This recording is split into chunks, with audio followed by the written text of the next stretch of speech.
Fala galera, tudo bem com vocês? Hoje eu quero conversar um pouquinho sobre por que eu não adoto a filosofia no pool, low pool. Por que eu não vejo coerência científica em adotar, sugerir, recomendar esse tipo de filosofia no trabalho do profissional cabeleireiro.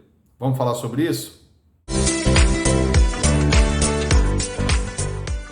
Profissional cabeleireiro, eu quero começar dizendo que eu tenho um profundo respeito por quem acredita nessas filosofias no pool, low pool, de que teria ali uma suposta preocupação com o meio ambiente e também com a saúde das pessoas e do cabelo, retirando das fórmulas que o cabeleireiro e o seu cliente vão utilizar qualquer tipo de sulfato, silicones insolúveis e coisas assim. Então, petrolatos, né? Alguns conservantes, como parabenos, tá certo? Então vamos falar um pouquinho sobre isso, mas eu quero dizer que eu tenho muito respeito por quem decide adotar essas questões. E o meu objetivo não é convencer ninguém de que é ruim no pool, low pool. O meu papel aqui como educador é trazer dados científicos e históricos para que nós possamos construir nossas convicções baseadas em certezas, né? Porque é isso que falta no nosso mercado. Falta certezas, e a certeza só vem quando a ciência está próxima de você. Sem ciência, são muitos clamores comerciais, cada profissional confuso, cada um indo para um lado e fazendo muita coisa, comprando muita coisa, aplicando muita coisa, sem ter muitas vezes resultados efetivos e duradouros, sem saber por quê. Já que os produtos que eu compro são tão bons, só de marca boa, por que eu tenho esses problemas, esses limitadores, né? Bom, então é o seguinte, pessoal. A proposta no Pool Low Pool, ela tem um discurso que abrange várias esferas. Então eu quero analisar pelo menos 4 aqui, tá? Que é a questão do parabeno, a questão dos persulfatos, a questão dos petrolatos e a questão dos silicones. Beleza? Vamos começar pelos parabenos. Parabenos são conservantes. É a classe de conservante de uma das mais antigas utilizadas em cosméticos. E sempre que você encontra na internet, em algum blog, algum vídeo, alguém falando mal de parabeno, todos esses materiais, esses vídeos, esses artigos, eles pecam em uma coisa básica na química e nas ciências em geral. Quando você tem um cosmético que está registrado, notificado na Anvisa, isso significa que naquele cosmético você tem aqueles ingredientes que podem estar presentes ali, baseados em dados científicos exaustivos. Poxa, Menha, mas tem um lugar na internet falando que o parabeno causa câncer, causa cancro, causa isso, causa aquilo, é perigoso. E tá errado? Não, esse artigo tá certo. Parabeno é perigoso? Muito, demais. É um conservante, olha, muito perigoso. É uma substância perigosíssima. Então, por que tem no cosmético? Então, você tem que entender uma coisa. No cosmético, você só pode ter a presença de ingredientes que possuem certas concentrações ou certas quantidades que no formato do cosmético vão ser concentrações seguras. Uma coisa, um ingrediente, uma substância que não é segura em nenhuma concentração, ela não será permitida pela Anvisa estar em qualquer cosmético. A sua presença ali, o seu uso vai ser totalmente proibido. Então, muito cuidado com esses artigos alarmistas. O parabeno...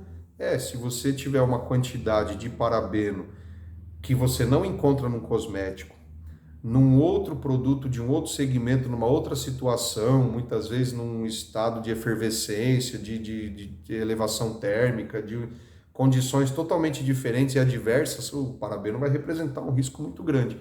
Agora, o parabeno inserido no cosmético é um recurso conservante de alta performance, muito eficiente e que em concentrações seguras não trazem nenhum risco para a saúde.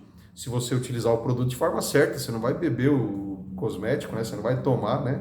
Utilizar o produto de forma correta, porque se você também fizer um uso indevido, o dano que vai causar no organismo não é por conta desse ou daquele ingrediente, foi por conta do uso indevido da composição como um todo.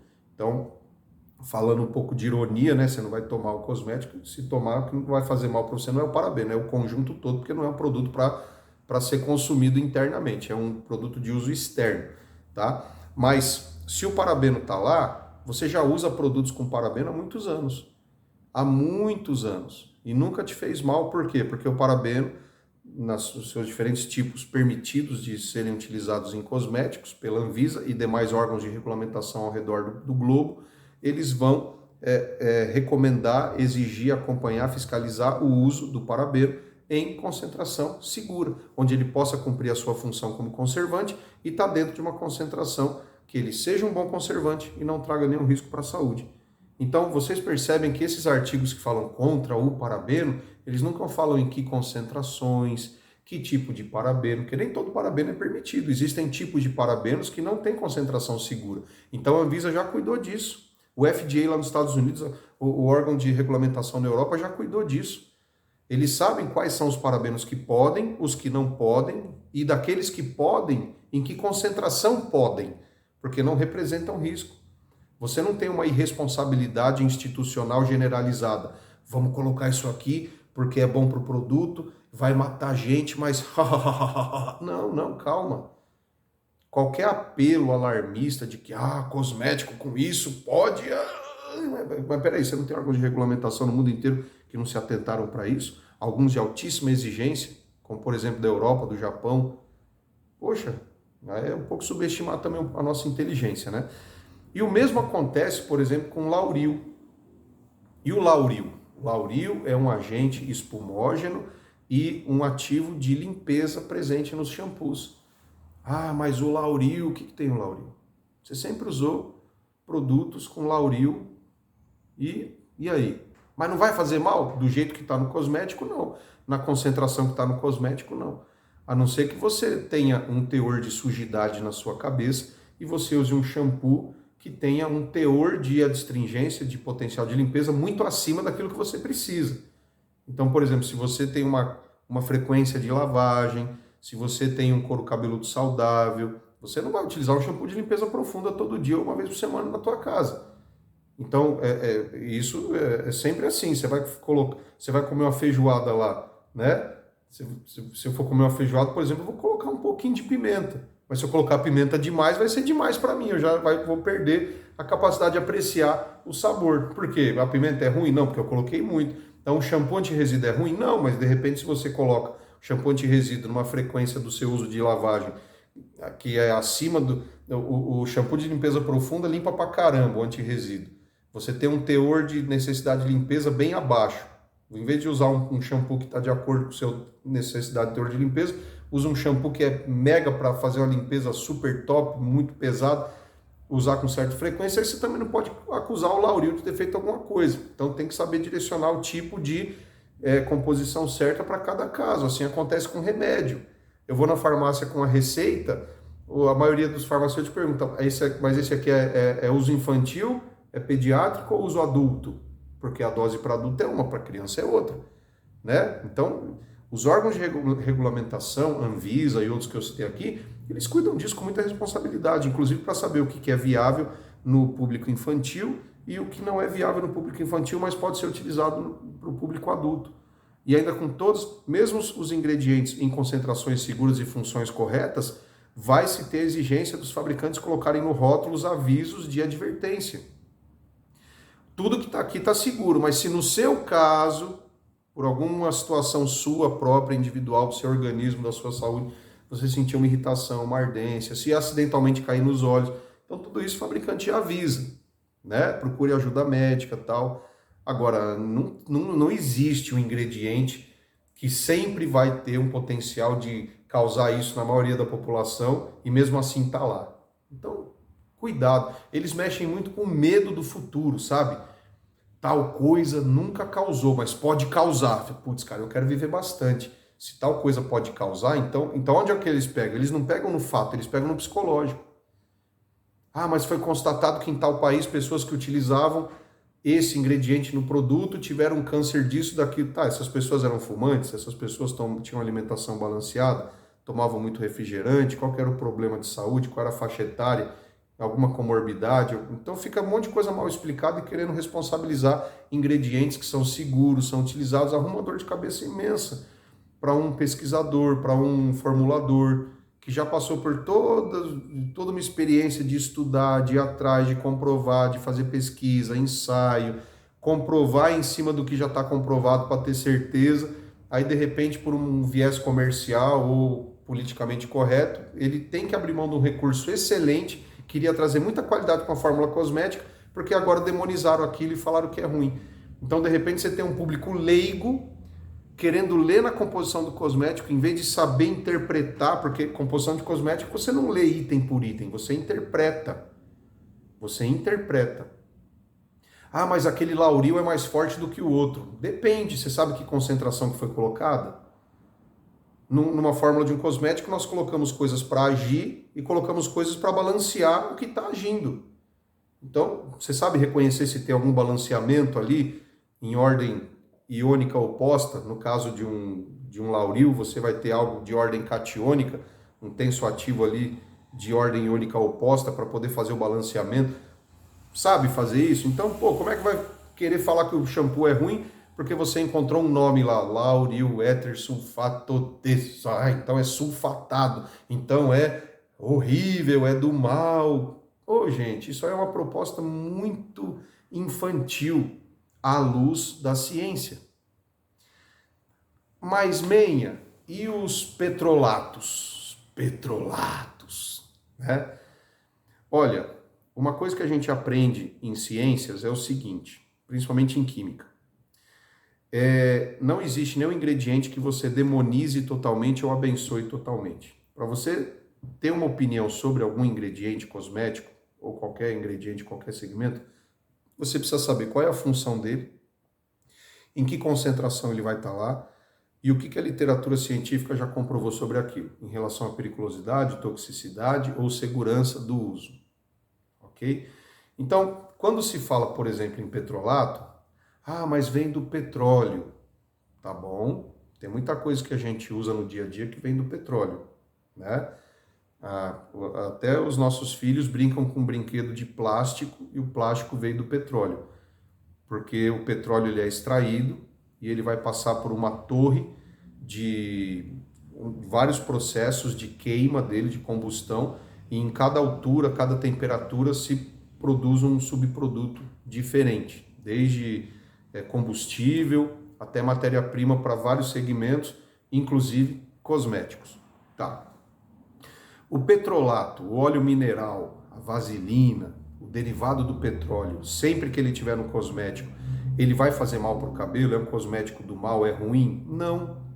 Muitas vezes, a gente tem que saber interpretar a fórmula também. Muitas vezes um tipo de petrolato que vai estar lá naquele produto, ele não vai fazer nada pelo cabelo, ele está lá para trazer algum equilíbrio em alguma questão relativa à emoliência e consistência do próprio produto, caráter estético sensorial da massa do próprio produto, e não vai fazer nada no cabelo.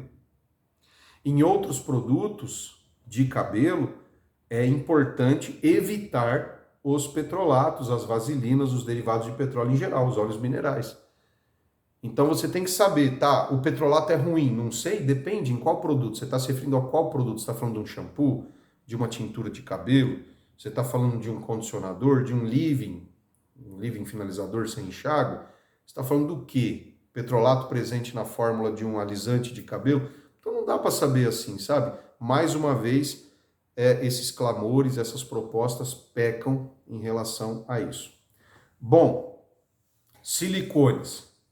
Silicone solúvel, silicone insolúvel. Galera, eu vou dar um desafio para você. Entra no Google e procura algum trabalho científico que fala sobre silicone solúvel e insolúvel.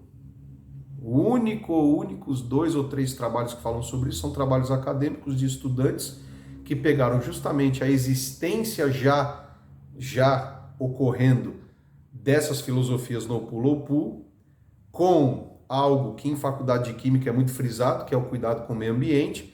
Então essas estudantes pegaram nisso um viés de razão para poder fazer uma análise, né? Então se faz uma proposta. Ia ser muito bom a utilização desse sistema para não agredir o meio ambiente, tal, beleza. Então vamos a alguns fatores. Primeiro, o desafio que eu faço é procurar no trabalho acadêmico a configuração de polarização de um silicone. Você vai encontrar muita coisa sobre os diferentes tipos de silicones que existem. Graxa de silicone, óleo de silicone, siloxana, polidimetilsiloxano. Então, existem vários tipos de silicones. Você vai ver que o silicone é um material sintético, mas ele vem de uma fonte renovável primária, que é areia.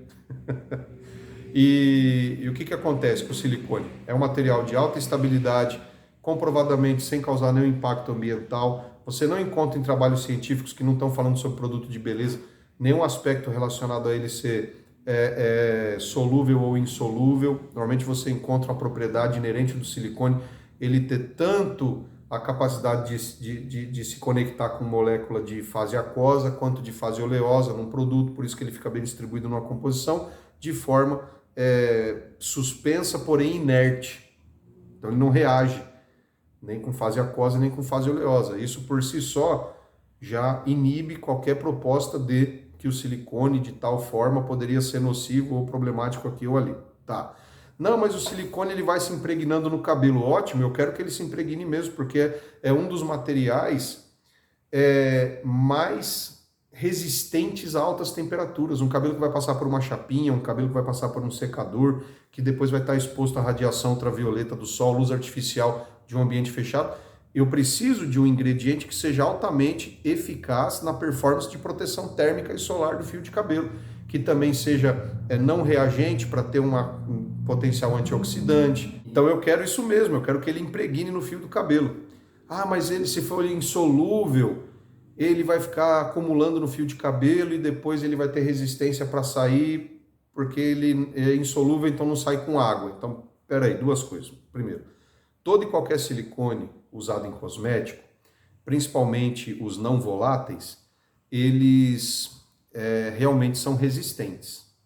Eles são resistentes às primeiras lavagens. Isso é bom, porque você não perde todo o fator de proteção que ele representa para o cabelo, mas esse acúmulo que vai supostamente fazer mal para o cabelo, isso não existe, pessoal, desculpa. Até porque, mas ele não vai sair com água. Mas quem que lava o cabelo só com água? Ah, mas para tirar o excesso dele vai ter que usar Lauril. Tudo bem, todo mundo lava o cabelo não só com água. Tem gente que lava o cabelo com shampoo, tem gente que lava o cabelo com sabonete. Eu lavo meu cabelo com sabonete, por exemplo, né? Que é uma das melhores coisas para o meu cabelo e minha cabeça é sabonete. Cabelo de homem, cabeça de homem, o produto tem que ser mais rústico para trazer um resultado melhor. Para a mulher tem que ser uma fórmula mais refinada. Isso é natural, da biologia do homem e da mulher. Agora, você dizer que o silicone insolúvel é perigoso porque impregna no cabelo, impregnar no cabelo é uma solução para o cabelo. Um material que vai dar um reforço à estrutura cuticular e lipídica livre, fazendo com que o cabelo tenha uma super camada de proteção resistente, térmica, UV, antioxidante, tudo isso é fantástico. É fantástico. Ah, mas ele não sai só com água. Ninguém lava o cabelo só com água. Ah, mas vai ter que usar Lauril. Ótimo, perfeito. É um adstringente presente no shampoo para promover limpeza com alta performance. Se eu escolher bem a composição do meu shampoo, vai estar tudo bem. Ah, mas não é amigo do meio ambiente. Para toda cidade onde se despeja na rede de esgoto uma série de coisas, não só cosméticos via lavatório de salão de beleza, mas quanta coisa que vai para redes cosméticas. Quantos materiais sólidos, líquidos e semissólidos, orgânicos, né, que são considerados realmente dejetos, poluidores, já se tem uma tecnologia de tratamento de água, estação de tratamento de água, para que essas águas sejam reutilizáveis e até passíveis de serem consumidas novamente. Olha que interessante. Então, assim, são argumentos que eles aparentemente são fortes em alguns pontos, mas esses pontos que parecem que são fortes, quando você submete a uma análise básica científica, eles demonstram fracos e ficam mais fracos ainda quando eles ignoram todo um demais contexto, como se aquilo fosse um problema enorme, recém-descoberto, que, e agora? Quem poderá nos defender? Porque não existe solução, então bom é você evitar, fazer um uso consciente, amigo do meio ambiente. Galera, amigo do meio ambiente, eu vou contar um negócio aqui para você perder essa visão romântica, tá? O Brasil, ele dispõe de uma farta opção dentro do universo botânico de muitos recursos das plantas pode ser extraído muita matéria-prima nobre para cosméticos. abastece não só cosméticos do Brasil, mas de outros lugares do mundo também. Muitas das empresas que se utilizam desses recursos naturais, eles fazem programa de replantio, sim, mas não replantam as mesmas espécies que foram extraídas. Replantam espécies diferentes, por exemplo, eucalipto. Então, haver um reflorestamento, mas a gente refloresta. Mas, peraí, eu não quero saber se vocês reflorestam, se vocês colocam planta onde tinha planta. Está havendo um replantio das mesmas espécies que foram utilizadas, do que foi extraído, está sendo reposto exatamente o que foi extraído, né? Esse é um ponto importante. Outra coisa, quando a gente fala de coisa sintética, não pensa no ambiente da alimentação. No cosmético e em outros mercados, o sintético é o melhor amigo do meio ambiente. Porque se eu estou tirando, por exemplo, um silicone que vem da areia, que cobre o silício, ele participa de cerca de 25% da crosta terrestre, é um material abundante, renovável, e eu estou poupando a vegetação para tirar da areia, processado ali com carvão coque ou com outro processo, uma substância nobre de altíssima performance e que não vai machucar nenhuma floresta. A evolução do ingrediente sintético não veio para fazer uma coisa meia boca. Não. Veio, na maioria das vezes, para poupar a natureza. Então, nem sempre você dizer que está usando uma coisa totalmente natural significa que está ajudando o meio ambiente. Porque se tudo que está naquele cosmético é natural de origem vegetal, então o vegetal precisa ser sacrificado. Será que está se repondo exatamente à espécie que foi sacrificada? Agora, quando você tem o sintético, você fala, ó, esse é um produto amigo do meio ambiente, onde foi sintetizado o material, cujo teor de poluentes era controlado, os dejetos também direcionados, acompanhados ali pela CETESB e outros órgãos, Polícia Ambiental. É muito rigoroso, galera. Ninguém está fazendo cosmético em fábrica que nem você faz um bolo na cozinha da tua casa. Tem que saber conhecer e reconhecer. Então, tem muita coisa que essa galera precisa estudar mais, se inteirar, se informar, antes de entusiasticamente lançar uma moda no mercado. Né? Ah, cuidado. Então faz a gente ter uma falsa sensação de conscientização, de preservação do meio ambiente. Então, eu vou analisar o produto e tal. Cara, você quer analisar o produto? Estuda. Você quer saber sobre meio ambiente ligado à produção de cosmético? Estuda. Você quer saber critérios sobre a participação e presença de alguns ingredientes nos cosméticos? Estuda. O melhor amigo da nossa profissão não é o volume enorme de informação que todo dia está na internet ali bombardeando os profissionais sem comprovação científica e sem trazer dados mais assertivos e detalhados sobre por que está se sustentando uma certa proposta, muitas vezes teórica. Alguns anos atrás, o órgão europeu de regulação de vários países, inclusive responsável por cosméticos dos países árabes, passou um pente fino. Falei, pô, essa galera do Nopulopu tá fazendo esses clamores aí, será que a gente deixou passar alguma coisa? A única coisa que descobriram é que determinados grupos de silicones, que nem são utilizados em cosméticos, podem criar uma crosta em tubulações de esgoto e basearam-se nisso para sustentar que não, isso aqui no sistema no é proibido, no sistema low é tolerado. Então, se você tem dois sistemas onde um tolera o que o outro proíbe, você também já não tem uma concordância plena entre os dois sistemas. Então tudo fica meio esquisito, pessoal. Eu espero que cada vez mais os profissionais estejam vacinados, protegidos desses clamores através da ciência. Então, o educador ele não trabalha para ganhar adeptos nem para ganhar fama, mas sim para poder disseminar informação que salve uma profissão e que traga segurança, credibilidade, tranquilidade, calma, serenidade para o cabeleireiro poder exercer com convicção a sua profissão baseada em certezas científicas e não em clamores comerciais e outros vieses aí que se apresentam aos volumes todos os dias atualmente. Beleza? Então espero que você tenha gostado desse conteúdo, que tenha tido alguma utilidade. Se você concorda, se você discorda, deixa aqui nos comentários. Se os conteúdos que nós trazemos aqui têm utilidade para a sua profissão, para a sua carreira, sempre orienta e incentiva outros colegas também a nos seguirem, a acompanharem nosso trabalho. A gente não tem pretensão aqui de que todo mundo concorde com o que a gente apresenta, mas nós temos o cuidado de apresentar dados que são comprovados. Então, com isso, a gente traz ferramentas de conhecimento para que o profissional possa cada vez mais pautar o seu trabalho dentro de uma configuração científica, porque a ciência é segurança para todos e a educação é a salvação para a nossa profissão. Beleza? Obrigado, pessoal. A gente se vê no próximo vídeo. Um fortíssimo abraço e bora estudar.